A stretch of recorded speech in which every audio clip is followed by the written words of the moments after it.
Imagine a family legacy, so huge it stretches across planets, across time itself. Right. And two sisters, teenagers, suddenly find themselves on this massive cosmic adventure. They're not just trying to survive. They might actually be shaping their own past and future. It's quite a premise. Today, we're diving into My Story in Space 2, Tammy and Hannah Burden Adventures by Joseph Rice. And our info, well, it comes straight from the source, doesn't it? From the sisters' own journal entries. Exactly. Tammy and Hannah Burden is their firsthand account of these pretty wild experiences. So our mission today is really to pull out the key moments, the big shifts from this really high-stakes, very personal journey. Yeah, give you a shortcut, sort of, Yeah. to understanding their universe and what's going on. Okay, so let's set the scene. We have Tammy, she's 17, and Hannah, 16. Daughters of Stain Burden, who's known as the Planet Savior. A big title. Huge. They're living on Planet Peanut, that's humankind's home base, super advanced, protected by this complex shield grid. And that grid's important, right? It's not just general defense. No, it's specifically against these time-traveling threats called nooks. They mess with timelines. Okay, so high-tech world, specific temporal danger. Yeah. And then, boom, an ordinary day gets shattered by an air raid. And their father, Stain, he does something drastic. He throws them through this shimmering portal. Throws them, but wow. No. Separates them completely. Completely. Across time and space.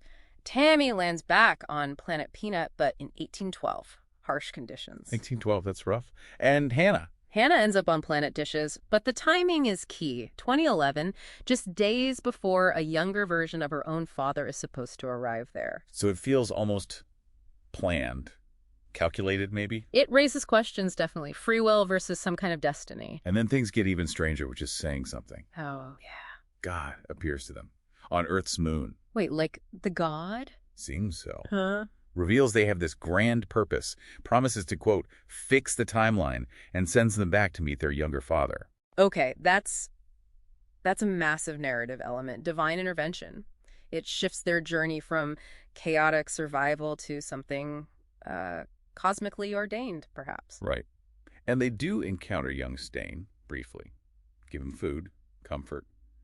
But they have to hide who they really are. That's fascinating. Interacting with their own past, but with this divine mandate and the need for secrecy. How much control do they actually have, you know? Exactly. So their journey doesn't get easier. They end up on Blob World in 2020. Blob World. Yeah, meet these friendly, music-loving blob creatures. Sounds nice, but then a massive storm hits. And the consequences are severe. Tammy's paralyzed broken leg and Hannah slips into a coma. Just relentless challenges for them. It really is. They get rescued, end up on a blob spaceship, and meet a human historian, James. Interesting character. A historian? Maybe to help make sense of it all? Possibly, but then another crash, of course, on some unknown green planet. And this is where Tammy develops powers. Lightning powers. Yeah, seemingly out of the blue. She even uses them to wake Hannah from the coma. So is this trauma-induced? Part of that divine plan, maybe? Equipping them. Good question. The why isn't clear, but the what is pretty dramatic. And just as they're dealing with that, more chaos. Kevin Yo-Yo, a guard Tammy knew, crashes onto their planet. Egan Yo-Yo. All right. And he brings news. Devastating news.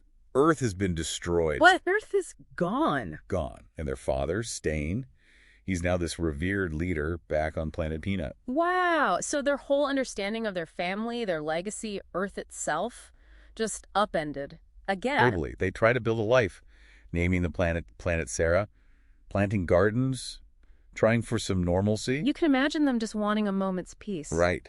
But then suddenly, poof, the whole group is transported just into open space. No wanting, just floating in the void. That's quite the cliffhanger. It really underscores their lack of control, doesn't it? Absolutely. So recapping, we followed Tammy and Hannah through time travel, aliens, serious injuries, actual divine encounters, and these huge family revelations. Yeah, this deep dive really hits on themes of resilience, faith, how extraordinary circumstances can just crash into ordinary lives. It shows how personal struggles get tangled up with these massive cosmic events, shaping not just them, but maybe worlds. Makes you think, how unexpected turns shape our own stories. So, the final thought for you listening. Considering these new powers, their dad's complicated legacy, and this constantly shifting reality, what kind of future can you even imagine for these sisters out there lost in space?